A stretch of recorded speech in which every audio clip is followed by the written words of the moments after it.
Katakan amin. Saudara, apakah orang Mesir semuanya jahat? Saudara berkata tidak. Ada juga di antara orang Mesir itu, mungkin dia pengacara yang baik, dokter yang baik, dia kerjanya menolong orang. Tetapi karena tidak ada darah anak domba itu, mereka mengalami kematian. Apakah orang Israel semuanya baik? Tidak semuanya orang Israel baik, saudara. Ada juga di antara mereka yang tidak begitu baik hidupnya. Tetapi karena mereka percaya, mereka patuh, mereka salutkan darah anak domba itu pintu rumah mereka. Oh saudaraku, mereka terhindar dari kematian, mereka luput dari kematian, mereka selamat, mereka menerima keselamatan. Tanpa penumpahan darah tidak ada pengampunan. Dosa sekecil apapun tidak bisa masuk ke surga, saudara. Saudara berkata saya tidak membunuh, tetapi walaupun saudara tidak membunuh, dosa tetap dosa sekecil apapun dan tidak bisa masuk ke surga. Jalannya hanya satu. Bapa berkata kepada Yesus ketika Yesus berdoa di taman Getsemani, dia berkata, dia berteriak, Bapa, haruskah aku tanggung dosa manusia? Tetapi dia berkata, bukan kehendakku yang jadi, kehendakmu yang jadi. Kenapa? Karena berat bagi Yesus menanggung semua dosa manusia ini. Karena dia harus berpisah dengan Bapa di sorga. Yesus tidak pernah berpisah dengan Bapa di sorga, tetapi dia menanggungkan perpisahan itu dengan Bapa di sorga.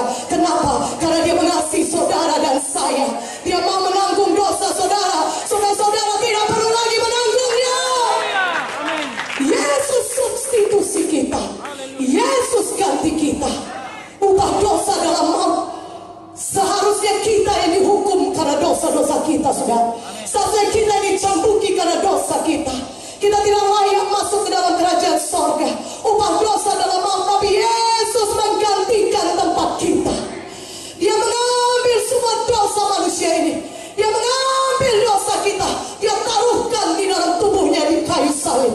Tubuhnya dihancurkan, diremukkan, supaya oleh bilur-bilurnya saudara sembuh.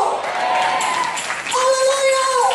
Yesus menanggung semua sengsara itu di kayu salib, supaya saudara tidak perlu lagi menanggung sengsara apapun karena dosa saudara. Saudara hanya perlu membuka hati saudara, percaya kepada Yesus, bahwasanya dia sudah mati di kayu salib, mencurahkan darahnya untuk mengampuni saudara. Maka saudara yang percaya kepada Yesus, saudara akan beroleh hidup yang kekal. Katakan amin. Begitu besar sengsara yang dipikul oleh Yesus. Maka sebelum dia disalibkan, saudara, dia memberikan dirinya dicambuki oleh tentara Romawi. Tentara Romawi memiliki satu hukuman penyiksaan yang sangat mengerikan, saudaraku. Orang-orang berteriak, salibkan Yesus, salibkan Yesus. Pilatus berkata, aku tidak mendapati kesalahan apapun pada orang ini. Salibkan dia. Orang-orang tetap menuntut, salibkan dia. Bukan, salibkan dia. Terlebih dahulu mereka mencambuki Yesus. Yesus diikat, saudaraku. Punggungnya, saudaraku, seluruh bajunya dibuka. Oh, saudaraku, dan punggung Yesus, saudara, dicambuki oleh tentara Romawi. Cambukan tentara Romawi bukan cambukan biasa. Itulah cambukan, satu cambuk dengan 5 cabangnya, dengan ujung-ujungnya penuh dengan beling-beling yang tajam, besi-besi yang tajam. Dan cambukan itu diayunkan ke punggung Yesus, dan itu menarik keluar daging Tuhan Yesus. Daging Yesus tersayat-sayat, itu merobek semua tubuh Yesus, saudaraku. Itulah luka-luka di punggung Yesus. Itulah pilur-pilur Yesus, luka-luka cambukan di punggung Yesus. Dan firman Tuhan berkata dalam 1 Petrus 2:24, oleh pilur-pilur Yesus saudara sudah sembuh. Katakan amin. Saudara sudah sembuh. Artinya kesembuhan sudah tersedia bagi saudara. Saudara tidak perlu sakit lagi.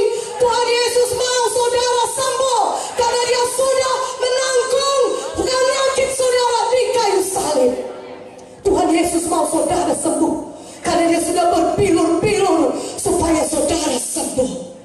Karena itu saudara percayai firman Tuhan pada hari ini, sehingga saudara yang sakit pada malam ini juga saudara bisa mengalami kesembuhan saudara.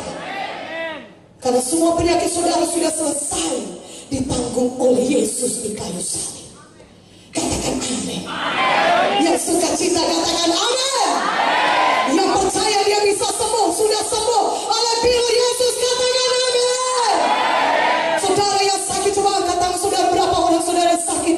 Siapa yang mau sembuh? Coba angkat tangan saudara yang mau sembuh.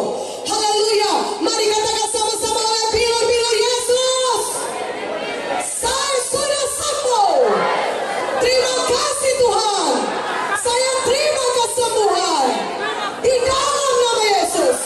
Mari berikan kemuliaan bagi Yesus. Haleluya. Katakan haleluya. Galatia 3:13-14 berkata, Kristus telah menebus kita dari kutuk hukum Taurat dengan cara menjadi kutuk karena kita. Karena ada tertulis, terkutuklah orang yang digantung di kayu salib. Oh saudaraku, Yesus telah menjadi kutuk karena kita. Dia rela disalibkan supaya oleh penyalibannya dan kebangkitannya saudara bebas daripada semua dosa dan kutuk-kutuk dosa. Kutuk dosa itu banyak. Ada kutuk dosa penyakit, kutuk dosa kemiskinan, kutuk dosa kegagalan. Saudara bekerja keras, saudara bukan tidak bekerja, tapi tetap gagal. Itu kutuk dosa kegagalan. Kutuk dosa kematian.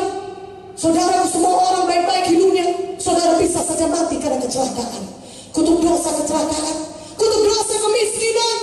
Walaupun saudara kerja keras, orang tua saudara kerja keras, tapi saudara tetap miskin, anak cucu tetap miskin.